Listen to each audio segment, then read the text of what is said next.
మహాభారతం తెలుగులో ఎపిసోడ్ 17-18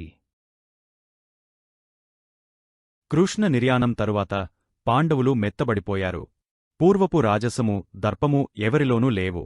ఎవరూ రాజకార్యాలు నిర్వర్తించటంలేదు. అందరూ నిద్రాహారాలను మరచిపోయారు. నిముషనిముషానికి అందరకు వాసుదేవుడే గుర్తుకు వస్తున్నాడు. ఒకనాడు అర్జునుడు ధర్మరాజు దగ్గరకు వచ్చి, అన్నయ్యా, నా మనస్సు దేనిమీద లగ్నం కావటంలేదు. నా దివ్యాస్త్రాలన్నీ నానుండి దూరమైపోయాయి. నిముషనిముషానికి నాకు కృష్ణుడే గుర్తుకు వస్తున్నాడు. మేల్కొని ఉన్నా నిద్రపోయినా కృష్ణుడే నాకు కనిపిస్తున్నాడు. అన్నయ్యా, దేహాలు వేరుగా బ్రతికామే కాని మా ఇద్దరి ప్రాణం ఒక్కటే. చిన్ననాటినుండి ఒకే మాటగా ఒకే బాటగా జీవించాం. ఎన్నో ఆపదల నుండి నన్ను కాపాడి రక్షించి పాండవ పక్షపాతిగా అపకీర్తిని భరించిన నా ప్రాణసముడు, నా మిత్రుడు లేని ఈ జీవితం సారరహితంగా ఉంది. నీవు నాకు అనుజ్ఞ ఇస్తే ప్రాయోపవేశం చేసి నా గురువు దగ్గరకు వెళ్ళిపోతాను. నాకు అనుజ్ఞ ఇవ్వు అన్నయ్యా. నా బావ నాకోసం స్వర్గంలో ఎదురుచూస్తుంటాడు. నేవెళ్ళి కలుసుకోవాలి. అన్నయ్యా, నీకు తెలుసుకదా, ఈ ప్రపంచంలో నాకు ఒక గొప్ప వస్తువు ఏదైనా ఉన్నదంటే అది నా కృష్ణుడే అంటూ అర్జునుడు గుండెలు పట్టుకుని వెక్కి వెక్కి ఏడుస్తుంటే ఏమని సముదాయించాలో తెలియరాలేదు ధర్మరాజుకి. ఉబికివస్తున్న కన్నీటిని కళ్లలోనే త్రొక్కిపెడుతూ, అర్జునా, సమవయస్కులు కాబట్టి మీరిద్దరూ మిత్రులయ్యారు. నీకు కృష్ణుడు మిత్రుడే, కాని నాకు దైవసమానుడు. కురుక్షేత్ర విజయం నీవలనగాని భీమసేనునివలనగాని మనకు లభించలేదు నాయనా. కృష్ణుని కారణంగానే మనల్ని విజయలక్ష్మి వరించింది. ఇప్పుడు నీముందున్న ఈ ధర్మరాజు శరీరమాత్రంగానే ఉన్నాడు. నా ప్రాణాలు కృష్ణ మరణవార్తను విన్న నిమిషమే వెళ్ళిపోయాయి. నేనిప్పుడు నడిచే శవంలా ఉన్నానయ్యా అర్జునా అంటూ కుళ్ళి కుళ్ళి ఏడ్చాడు ధర్మరాజు. అర్జునుడు మౌనంగా తన ఏకాంతమందిరానికి వెళ్లాడు. మరునాటి ఉదయం మంత్రి, సామంత దండనాయక, పురోహిత, ప్రజాప్రతినిధులను అందరినీ అత్యవసరంగా నిండుసభకు పిలిపించాడు ధర్మరాజు. సభకు విచ్చేసిన అందరికీ చేయెత్తి నమస్కరించాడు. సమస్త భారత సామంత ప్రతినిధులారా, మంత్రి, పురోహిత, దండ నాయకులారా, క్షత్రియుడిగా జన్మించినవాడు యుద్ధంలో మరణించాలి, లేదా వానప్రస్థంలో మరణించాలి. మావంశంవారందరూ వానప్రస్థానికి వెళ్లారు. వారి మార్గంలో నేను, నా తమ్ములు వానప్రస్థ జీవితానికి బద్దులమవుతున్నాం. ఇకనుండి ఈ రాజ్యానికి ప్రభువు మా అభిమన్యు కుమారుడైన పరీక్షిత్తు, నా మనుమని ఈ రాజ్యానికి వారసునిగా చేసి మేము వానప్రస్థ మహాప్రస్థానం చేయాలనుకుంటున్నాం. మీ అందరికీ అంగీకారమే కదా? అవునని, కాదని చెప్పకుండా అందరూ మౌనం వహించారు. మాన్యులారా, 36 సంవత్సరాలు మీందరి సహకారంతో ఈ సువిశాల భరత్సామ్రాజ్యాన్ని పరిపాలించాను. ఈ రాజ్య సుఖాలమీద, రాజ్యాధికారమీద నాకు మనసులేదు. మీరందరూ మౌనంగా ఉన్నారు. కాబట్టి అర్ధంగీకారంగా భావించి శుభముహూర్తాన పరీక్షిత్తును శాస్త్రవిధి యుక్తంగా మహారాజును చేయదలచాను. అంతవరకే చెప్పి సభను ముగించాడు ధర్మరాజు. కృష్ణుని మనుమడైన వజ్రుణ్ణి ఇంద్రప్రస్థానికి రాజుగా చేసి శ్రీకృష్ణుని రుణాన్ని తీర్చుకొన్నాడు. వజ్రుడు కృష్ణుని కొడుకైన అనిరుద్ధుని పుత్రుడు. యాదవనాశనం జరిగినప్పుడు వజ్రుడు సుభద్రాదేవి వద్ద హస్తినాపురంలో ఉండటం వలన ప్రాణాలతో మిగిలిపోయాడు. యాదవకులానికి తీపిగుర్తుగా మిగిలిన ఒకేఒక్కడు పరీక్షిత్తును హస్తినాపురానికి రాజుగా అభిషేకించి కృపాచార్యుని మంత్రిగా నియమించి ధృతరాష్ట్రునికి వైశ్య స్త్రీ వల్ల కలిగిన యుయుత్సునికి రాజ్య ఆర్థిక వ్యవస్థను అప్పగించి లౌకిక వ్యవహారాలన్నిటినీ ముగించాడు. ధర్మరాజు పరీక్షిత్తును దగ్గర కూర్చుండబెట్టుకుని ధర్మశాస్త్రాలను, పౌరవిధులను, రాజధర్మాలను, రాజ్యరక్షణావిధిని అన్నిటినీ తెలియచెప్పాడు. మరుసటిరోజు ధర్మరాజు అతఃపుర సమావేశం చేశాడు. ద్రౌపది, సుభద్ర, ఉత్తర చిత్రాంగద, ఉలుచి మొదలైన అంతఃపుర స్త్రీలను సమావేశపరచి, పుణ్యాంగనలారా, మీరందరూ మాతో కలసి వానప్రస్థానికి రావటానికి ఇష్టపడుతున్నారని విన్నాను. వానప్రస్థం అంటే రాగద్వేషాలను, మమతానుబంధాలను, ఆశలను, కోరికలను మరచి జీవితాన్ని పరమేశ్వర్పానం చేయాలి. ఇది మీకు సాధ్యం కాదని భావిస్తున్నాను. తల్లి సుభద్ర, నీవు మావెంట వస్తే పరీక్షిత్తు రక్షణా బాధ్యతలు ఎవరు చూస్తారు? కృష్ణుని మనుమడైన వజ్రుడు, నీ మనుమడు పరీక్షిత్తు ఇద్దరూ నీకు 2 కళ్ళు. మా కోడలు ఉత్తరాదేవి నీకు తోడుగా ఉంటుంది. చిత్రాంగదాదేవి, నీవు మణిపురానికి వెళ్ళి నీ కొడుకు బభ్రువాహనుని రక్షణలో జీవితం సాగించు. శివభక్తురాలివైన నిన్ను శంకరుడు రక్షించుగాక. అమ్మా ఉలుచి, మా శ్రేయభిలాషివి నీవు. అర్జునుని వసువుల పగనుండి రక్షించి మరణించిన నా తమ్ముని పునర్జీవితునిగా చేసిన పుణ్యాత్మురాలివి. నీ రుణం పాండవులకు తీర్చుకోలేనిది. నీవు అర్జునుని వాసువుల పగనుండి నా తమ్ముని పునర్జీవితునిగా చేసిన పుణ్యత్మురాలివి. నీ రుణం పాండవులకు తీర్చుకోలేనిది. నీవు నీనాగలోకానికి వెళ్ళి నీ కొడుకు ఇరావంతుడితో ఉండు. ద్రౌపది ఇక నీ విషయమేమిటి? ద్రౌపదిని ప్రశ్నించగానే వలవలా ఏడుస్తూ ధర్మజునికి చేతులెత్తి నమస్కరించి, ఆర్యా! మిమ్ములను చేపట్టిన నాటినుండినేటి వరకు మీ నీడలోనే బ్రతికినదాన్ని. ఇన్ని సంవత్సరాల నాసంసార జీవితంలో పుట్టింటికి పంపించమని ఒక్కసారి కూడా అడగనిదాన్ని. నా భర్తలు వేరు, నేను వేరు అని ఎన్నడూ అనుకోలేదు. మీతో కలసి అరణ్య అజ్ఞాతవాసాలు చేశాను. చివరకు దాసీతనం కూడా చేశాను. మమతలనే కాదు మరణాన్ని కూడా మీతోనే పంచుకోవాలని ఎప్పుడు దేవుణ్ణి ప్రార్థిస్తుంటాను. మీకు మీ సోదరులకు ఎందరు భార్యలున్నా నా స్థానం తరువాతనే వారందరి స్థానం అనుకుంటూ బ్రతికినదాన్ని. నిప్పులో పుట్టి నిప్పులలో నడచినదాన్ని. కన్నబిడ్డలు కన్నతండ్రి, తోడబుట్టినవారు ఎవరూ లేని అనాథను. నేనెక్కడికి వెళ్ళగలను? ఆర్యా! దేహం శిథిలావస్థకు చేరింది. నన్ను వదలి మీరందరూ వానప్రస్థం వెళ్లాలనుకుంటే నాకు చిత్యంటించి వెళ్ళండి అంటూ భోరున ఏడ్చింది. ద్రౌపది. మౌనం వహించాడు ధర్మజుడు. మరునాడు హస్తినాపుర రాజమందిరం ప్రజలతో నిండిపోయింది. పాండవులు అడవులకు వెళుతున్నారని తెలిసి ప్రజలందరూ చూడవచ్చారు. పాండవులు రాజోచిత ఆభరణాలను, దుస్తులను వదలి నారచీరలు కట్టుకొన్నారు. పాదరక్షలు కూడా విడచి అంతఃపురం వదలి రాజవిధికి వచ్చారు. సామాన్య మనుషులవలే నారచీరలు ధరించి ఉన్న పాండవులను చూచి పోరులందరూ కన్నీరు కారుస్తూనే నమస్కరించి నిలుచున్నారు. ధౌమ్యపురోహితుడు, పరీక్షిత్తు, సుభద్ర, కృపాచార్యుడు, యుయుత్సుడు, వజ్రుడు మొదలైన వారందరూ అంతఃపురం నుండి ఊరిపొలిమేరదాకా సాగవచ్చారు. ఇక మీరు మరలి వెళ్ళండి ఆజ్ఞాపించాడు ధర్మరాజు. సజల నయనాలతో అందరూ చేతులెత్తి నమస్కరిస్తుండగా ముందుకు నడిచారు. అప్పుడు పాండవులను అనుసరిస్తూ ఒక శునకం కూడా వెళ్ళింది. ముందుగా ధర్మజుడు నడుస్తున్నాడు. ధర్మజుని వెనుకగా భీమసేనుడు, భీముని వెనుకగా అర్జునుడు, తరువాత నకులుడు, వెనుకగా సహదేవుడు, అందరి వెనుకగా ద్రౌపదీదేవి, ద్రౌపదికి వెనుకగా శునకం. ఇలా సాగింది ప్రయాణం. పాండవులు పూర్వ సముద్రతీరం చేరారు. అక్కడ పాండవులకు అగ్ని దేవుడు దర్శనమిచ్చాడు. అగ్నిదేవుడు, అర్జునా!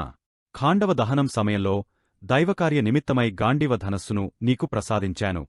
నీకిప్పుడు దాని అవసరం లేదు. అక్షయమైన అమ్ములపదితో పాటుగా గాండీవ ధనస్సును ఆ సముద్రంలో వదలిరా అంటూ అర్జునుని ఆజ్ఞాపించాడు. అర్జునుడు గాండీవానికి అమ్ములపులకు నమస్కరించి సముద్రగర్భంలోనికి విసిరివేశాడు. అగ్నిదేవుడు పాండవులను ఆశీర్వదించి అదృశ్యమయ్యాడు. పాండవులు రోజులు, వారాలు, నెలలు ప్రయాణం సాగస్తూనే శునకం వదలకుండా వారిని అనుసరిస్తూనే ఉంది. ఉన్నారు పుణ్యనదులలో స్నానాలు చేస్తూ, పవిత్ర స్థలాలను సందర్శించుకుంటూ, ఎండను చలిని లెక్కించకుండా మరణాన్ని అన్వేషిస్తూ ముందుకు వెళుతున్నారు. శరీరాలు శుష్కించిపోయాయి. ఎవరూ గుర్తుబట్టలేనంతగా ఉన్నారు. అప్పటికి ధర్మరాజు వయస్సు 108 సంవత్సరాలు. ధర్మజునికన్నా శ్రీభీముడు సంవ చిన్నవాడు. భీమునికన్నా 7 నెలలు చిన్నవాడు అర్జునుడు. అర్జునునికన్నా నకుల, సహదేవులు 6 నెలలు చిన్నవారు. కృష్ణుడు మరణించే సమయానికి 105 సంవత్సరాల వయస్సు. నవయవ్వనవతిగా అగ్ని నుండి పుట్టిన ద్రౌపది వయస్సు చెప్పరానిది. హిమవత్పర్వత ప్రాంతంలో నడుస్తున్నారు పాండవులు. వెళుతుండగానే ద్రౌపది క్రిందపడి ప్రాణాలు వదిలింది. వెంట నడుస్తున్న కుక్క భౌమంటూ అరిచింది. వెనుదిరిగ చూచాడు భీమసేనుడు. అన్నయ్యా! ద్రౌపది పడిపోయింది. ప్రాణాలు విడిచింది అన్నయ్యా! అంటూ అరిచాడు. ధర్మరాజు వెనుదిరిగ చూడలేదు. ముందుకి వెళుతూనే అన్నాడు, నాయనా! మహాప్రస్థానానికి సిద్ధమై మరణాన్ని వెదుకుతూ వెళుతున్నాం. మనకిప్పుడు ఏ విధమైన మమకార బంధాలు ఉండరాదు. ధర్మజా! ఈ అగ్నిపుత్రి మనకంటే ముందుగానే మరణించిందేమి? భీమసేన! ఆర్య స్త్రీలు పుణ్యవతులుగా పసుపు కుంకుమలతోనే పుణ్యలోకాలకు వెళ్లాలనుకుంటారుగదా. మంచిదే జరిగింది. వెనుదిరిగ చూడకుండా నడువు. కొంతదూరం వెళ్లేసరికి నకులుడు పడిపోయి ప్రాణాలు వదిలాడు. అన్నయ్యా! నకులుడు పడిపోయాడు. మనకన్నా చిన్నవాడు ముందుగా పోయాడెందుకని? అడిగాడు భీమసేనుడు. జ్యోతిష్య ఖగోళ శాస్త్రాలలో తనను మించినవారు లేరని గర్వం వాడికి. తరువాత సహదేవుడు పడిపోయి ప్రాణాలు విడిచాడు. సహదేవుడు పడిపోయాడన్నయ్యా! తన సౌందర్యంతో స్త్రీలందరూ వశులవుతారని భావించేవాడు వీడు. మరికొంతసేపటికి అర్జునుడు పడిపోయాడు. ధర్మజా! అర్జునుడు పడిపోయాడు అన్నాడు భీముడు.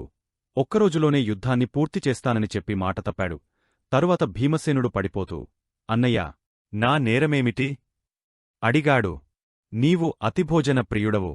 అదే నీ లోపం చెప్పాడు ధర్మజుడు. భీమసేనుడు క్రిందపడి ప్రాణాలు త్యజించాడు. ద్రౌపదితో పాటుగా 4 తమ్ములు నేలరాలిన ధర్మజుడు మాత్రం వెనుదిరిగ చూడకుండానే ముందుకు సాగపోతున్నాడు. ఆయనను సునకం మాత్రం అనుసరిస్తూ వెళుతున్నది. ఆ విధంగా కొంతదూరం వెళ్లిన ధర్మరాజు ముందు ఆకాశం నుండి ఒక దివ్యరథం వచ్చి దిగింది.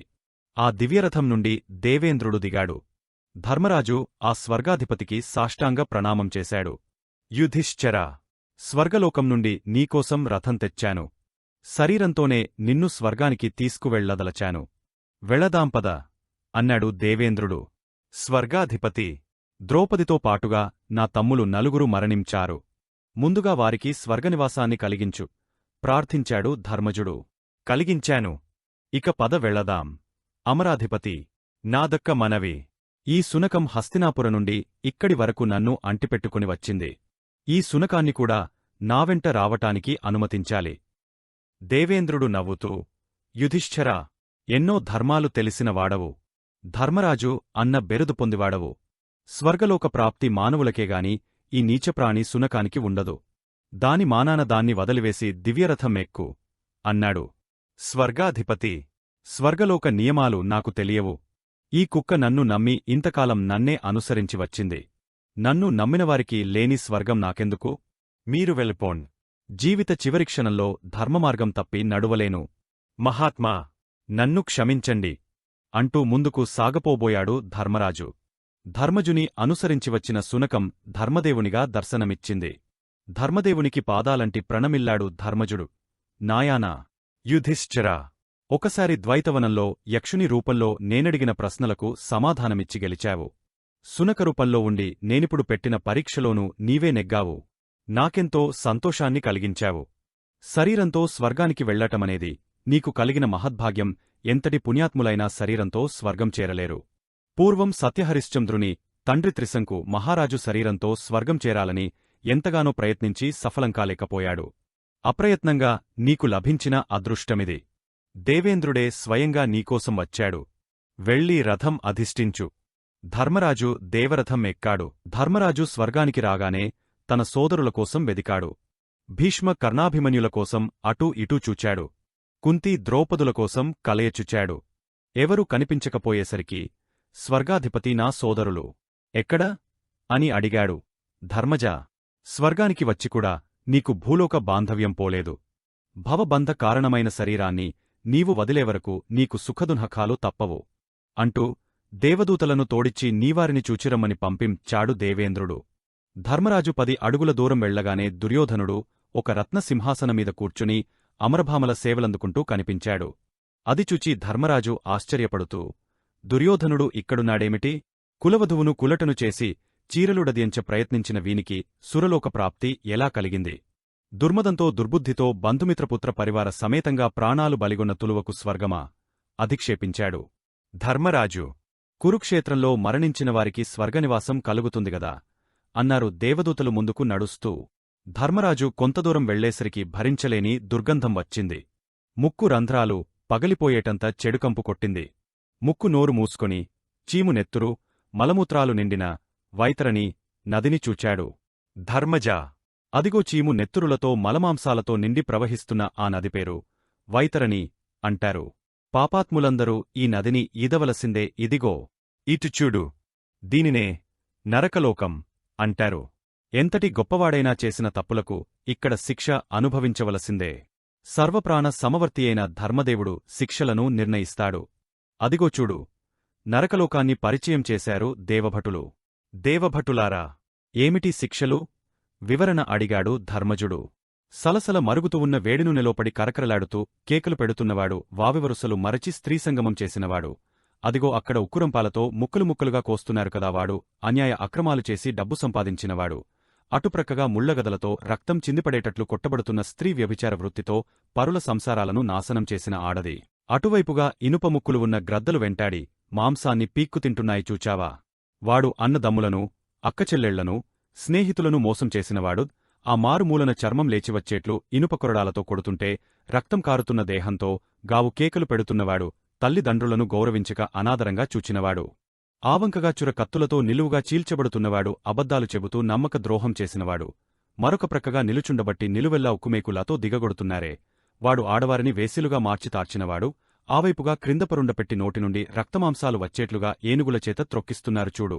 ఆమె భర్తను నమ్మించి పరపురుషులతో కామసుఖాలు తీర్చుకున్న ఆడది మరొక వైపుగా ముళ్లపిటలమీద కూర్చుండబెట్టి ఇనుప సమ్మెటలతో తలమీద కొడుతుంటే గావుకేకలు పెడుతున్నవాడు, పరుల శ్రమను వడ్డీల రూపంలో వసూలు చేసినవాడు, ఇటుచుడు నిప్పు కడ్డీలతో కాల్చుతూ మలమూత్రాలు తినిపిస్తున్నారే, వాడు పశుగ్రాసాలను ఆహార ధాన్యాలను త్రాగునీటిని పాడుచేసినవాడు, ఆవంక పరుండబెట్టి శరీరాన్ని చీల్చుతూ ఉప్పుకారాలు పెడుతున్నారే, వాడు పరుల సంసారాలను పాడుచేసినవాడు, అటుప్రక్కగా మదించిన విషసర్పాలు బుసలు కొడుతూ కరుస్తుంటే దారితెలియక పరుగులు తీస్తున్ నవాడు స్త్రీలపై అత్యాచారమాన భంగాలు చేసినవాడు, ఇంకొక వంక చూడు రెండు కాళ్లను గుర్రాలకు కట్టి ముళ్లపొలాలలో లాగస్తుంటే దిక్కులు పగలేలా గావుకేకలు పెడుతున్నవాడు, బలహీనులను బాధించినవాడు, అటుదూరంగా ఇనుప మొసళ్లు నిండిన చెరువులో మొసళ్లు చీల్చి చీల్చి తింటున్నాయేవాడు, దోపిడి దొంగతనాలు చేసినవాడు, అక్కడ మొనదేరిన విషపు బాణాలతో శరీరమంతా చిల్లులు చేస్తుంటే దారితెలియక పరిగెడుతున్నవాడు, హత్యలు చేసినవాడు, అక్కడ శిక్షింపబడుతున్నవాడు కాముకుడు, ఆప్రక్క శిక్షింపబడుతున్నవాడు అబద్ధాలు చెప్పినవాడు, ఈవంక శిక్షింపబడుతున్నవాడు భార్యను బాధించినవాడు, ఆచోట శిక్షింపబడుతున్నవాడు గురువులకు ద్రోహం చేసినవాడు, అక్కడ ఘోరంగా శిక్షింపబడుతున్నవాడు దొంగగురువు, వాని ప్రక్కన శిక్షింపబడుతున్నవాడు యజమానిని మోసం చేసినవాడు. ధర్మరాజా, పాపాత్ములకు దుర్మార్గులకు చేసిన నేరానుసారంగా ఒక్కొక్కసారి ఒక్కొక్క శిక్ష చొప్పున అన్ని శిక్షలు అనుభవించవలసిందే. స్త్రీపురుష భేదం లేకుండా దయాదాక్షిణ్యరహితంగా అన్ని శిక్షలు అమలు చేస్తారు అని చెప్పారు దేవదూతలు. ఆ నరకలోకపు శిక్షలు చూడలేకపోయాడు ధర్మరాజు. ముందుకు నడువ బోతుండగా ఎక్కడినుండో ఆర్తధ్వనులు వినిపించాయి. ధర్మజా, నీవిక్కడే కాసేపు నిలబడి ఉండు. నీరాకతో మాకు ప్రశాంతంగా హాయిగా ఉంది అన్నమాటలు వినిపించి అవి తన సోదరుల ఆర్తధ్వనులుగా గుర్తించాడు. అంటే తన సోదరులు ద్రౌపదితో సహా అందరూ నరకలోకంలో ఉన్నారని గ్రహింపురాగానే విలపించటం మొదలుపెట్టాడు. అప్పుడు దేవేంద్రుడు యముడు అక్కడ ప్రత్యక్షమయ్యారు. వారిద్దరి రాకతో అక్కడి దుర్గంధమంతా పోయి పరిమళ సుగంధం వ్యాపించింది. పోతున్న ప్రాణం వచ్చినట్లుగా అనిపించింది ధర్మరాజుకి. అప్పుడు యమధర్మరాజు, నాయనా, ప్రతివారు యమలోక శిక్షలను సురలోక సుఖాలను అనుభవించి తీరవలసిందే. ముందుగా నరకలోకం వచ్చినవారు తరువాత స్వర్గంలో శాశ్వతంగా ఉంటారు. ముందుగా స్వర్గసుఖాలు అనుభవించినవారు శాశ్వత నరకలోకదు ఖం అనుభవించి తీరవలసిందే. పుణ్యాత్ములకు పునర్జన్మ ఉండదు. ఇక్కడే ముక్తిని పొందుతారు. పాపాత్ములు నరకలోక శిక్షలు అనుభవించిన తరువాత మరలా మానవలోకానికే వెళ్లి కుక్క, పశువు, చీమ, దోమ మొదలైన 33 కోట్ల జీవరాశుల జన్మలు ఎత్తవలసిందే అంటూ వివరించాడు. దేవేంద్రుడు, ధర్మజా, కురుక్షేత్రయుద్ధంలో అశ్వత్థామ హతః కుంజరః అని అబద్ధం చెప్పి గురుమరణానికి కారకుడయ్యావు. నీవు ఆ కారణంగానే కొద్దిసేపైనా నీవు నరకంలో ఉండవలసి వచ్చింది. ధర్మరాజా, నీలోని ఈ భౌతిక వాసనలు దూరం కావాలి. అదిగో అక్కడ కనిపిస్తున్న పుణ్యనదిలో స్నానంచేసి అని దేవేంద్రుడు ఆజ్ఞాపించగానే ధర్మరాజు వెళ్లి నదిలో మునిగాడు. వెంటనే ధర్మజుని మానవదేహం పోయింది. ఆత్మమాత్రమే మిగిలింది. తరువాత ధర్మరాజు భీష్మ, కర్ణ, భీమ, అర్జున, నకుల, సహదేవకుంతి, ద్రౌపది, అభిమన్యు, ఘటోత్కచ ఉపపాండవాదులతో కొంతకాలం స్వర్గలోకంలో ఉండిపోయాడు. ఆ తరువాత కురుపాండవులలోని పుణ్యమూర్తులందరూ ముక్తిని పొందారు. కృష్ణుడు నారాయణాంశలో లీనమయ్యాడు. భీష్ముడు అష్టవసువులలో కలసిపోయాడు. ద్రోణాచార్యుడు బృహస్పతిలో విలీనమయ్యాడు. గాంధారి, ధృతరాష్ట్రులు గంధర్వులలో కలసిపోయారు. ధర్మరాజు యమునిలో, కర్ణుడు సూర్యునిలో కలసిపోయారు. అర్జునుడు ఇంద్రునిలో, నకుల, సహదేవులు అశ్విని దేవతల్లో లీనమయ్యారు. ద్రౌపది అగ్ని దేవునిలో విలీనమయ్యింది. రుక్మిణీ, సత్యభామాది అష్టభార్యలు శ్రీ మహాలక్ష్మిలో లీనమయ్యారు. ఉపపాండవులు 5 విశ్వేదేవతల్లో కలసిపోయారు. అభిమన్యుడు చంద్రునిలో లీనమయ్యాడు. దుర్యోధనుడు కలిపురుషునిలో కలసిపోయాడు. ద్రుపద, విరాట, భూరిశ్రవ, శల్య, ఉత్తరులు విశ్వేదేవతల్లో విలీనమయ్యారు. కృష్ణుని 16,000 మంది భార్యలు విష్ణులోక అప్సరసలయ్యారు. బలరాముడు ఆదిశేషునిలో విలీనమయ్యాడు. దుశ్శాసన, సైంధవులు కలిపురుషునిలో కలసిపోయారు. ఘటోత్కచుడు గంధర్వులలో లీనమయ్యాడు. కురుక్షేత్రంలో మరణించిన వారందరూ స్వర్గలోకం చేరుకొన్నారు. యదిహస్తి తదన్యత్ర యస్నహస్తి నతత్ క్వచిత్ స్వస్థిర్భవతు యదక్షర పదభ్రష్ట మాత్రాహినంచ యద్భవేత్ తత్సర్వం క్షమ్యతాం దేవ. నారాయణ నమోస్తుతే. స్వస్తి ప్రజాభ్యపరిపాలయంతాం న్యాయేన మార్గేణ మహిసాన్హ గోబ్రాహ్మణేభ్య శుభమస్తు నిత్యం లోకాన్హ సమస్తాన్హ సుఖినో భవంతు. చంద్రవంశం, కురువంశం. అనంత సృష్టి ప్రారంభంలో పరమేష్ఠి కుడికాలి నుండి దక్షుడు, ఎడమకాలి నుండి ధరణీదేవి పుట్టారు. వీరిద్దరికీ 9 కుమార్తెలు కలిగారు. దక్షుని కుమార్తెయైన అదితికి, కశ్యప ప్రజాపతికి, వివస్వంతుడు, కలిగాడు. వివస్వంతుని పుత్రుడు వైవస్వత మనువు. ఈ వైవస్వత మనువుకు ఇళా అనే కుమార్తె కలిగింది. ఇళాదేవిని చంద్రుని కుమారుడైన బుధుడు వివాహం చేసుకొన్నాడు. వైవస్వత మనువు పుత్రులందరూ 4 భాగాలుగా విడిపోయి బ్రాహ్మణ క్షత్రియ వైశ్య శూద్రులుగా 4 వర్ణాలుగా విడిపోయారు. చంద్రుని కుమారుడైన బుధునివల్ల చంద్రవంశం ప్రారంభమయ్యింది. బుధుడు ఇళాదేవిలకు పురూరవుడు దేవకాంత ఊర్వశికి, ఆయువు భార్య స్వర్భానవికి, నహుషుడు ప్రియంవదలకు, యయాతి భార్య శర్మిష్టలకు పురువు. చంద్రవంశమే పురువంశం, యాదవవంశం గా 2 భాగాలయ్యాయి. పురువు భార్య కౌసల్యలకు జనమేజయుడు అనంతాదేవిలకు, ప్రాచిసుడు అస్మికిదేవిలకు, సమయాతి వరాంగలకు, అంహమ్యాతి భానుమతిలకు, సార్వభాముడు సునందాదేవిలకు, జయత్సేనుడు మర్యాదాదేవిలకు, అరిహుడు అంగీదేవిలకు, మహాభౌముడు సుపుష్పలకు, ఐతానికుడు కామాదేవిలకు, అక్రోధనుడు కరంభలకు దేవతిథి మర్యాదాదేవిలకు, రుచికుడు భార్య సుదేవిలకు, రుక్షుడు భార్య జ్వాలలకు, మతినారుడు వాహినీదేవిలకు, ఇలీలుడు భార్య రథంతరిలకు, దుష్యంతుడు శకుంతలలకు, సర్వదమన భరతుడు. ఈ భరతునివల్లనే భరతఖండం, భరతదేశం, భరతవంశం అని పేర్లు కలిగాయి. సర్వదమన భరతుడు సునందినిలకు, భూమన్యుడు విజయలకు, సుహోత్రుడు సువర్ణలకు, హస్తినాపురం ఈయనే నిర్మించాడు. హస్తినాపురమే ఈనాటి ఘిల్లినగరం. హస్తి యశోధరలకు, వికుంకనుడు సుదేవిలకు, అజమిజుడు కైకేయులకు, సంవర్ణుడు తపతిదేవిలకు, కురువు. ఈయనతో పురువంశమే కురువంశం గా మార్పు చెందింది. కురువు సుభాంగలకు, విదూరథుడు సంప్రియలకు, అనసుడు అమృతాదేవిలకు, పరీక్షకుడు సుయసలకు, భీమసేనుడు కుమారీదేవిలకు, ప్రతిస్రవసువు పుత్రుడు ప్రదీపుని పుత్రుడు సంతనుడు. మహాభారత ఇతిహాసం ఈ సంతన మహారాజుతోనే ప్రారంభం జరుగుతుంది. మహాభారతం ఇంతటితో సమాప్తం. మా వీడియో మీకు నచ్చినట్టు అయితే లైక్ చేయండి, షేర్ చేయండి, కామెంట్ చేయండి. ముఖ్యంగా సబ్స్క్రైబ్ చేసుకోవడం మరచిపోకండి. మీ సలహాలు సూచనలు ఏమైనా ఉంటే కామెంట్ చేయండి. సోషల్ మీడియాలో ఫాలో అవ్వండి. ఆదిపర్వం నుండి స్వర్గారోహణ పర్వం వరకు పీడీఎఫ్ కింద డిస్క్రిప్షన్లో ఉంది, డౌన్లోడ్ చేసుకోండి. ముందు వీడియోస్ చూడకపోతే కింద లింక్స్ ఉన్నాయి చూడండి.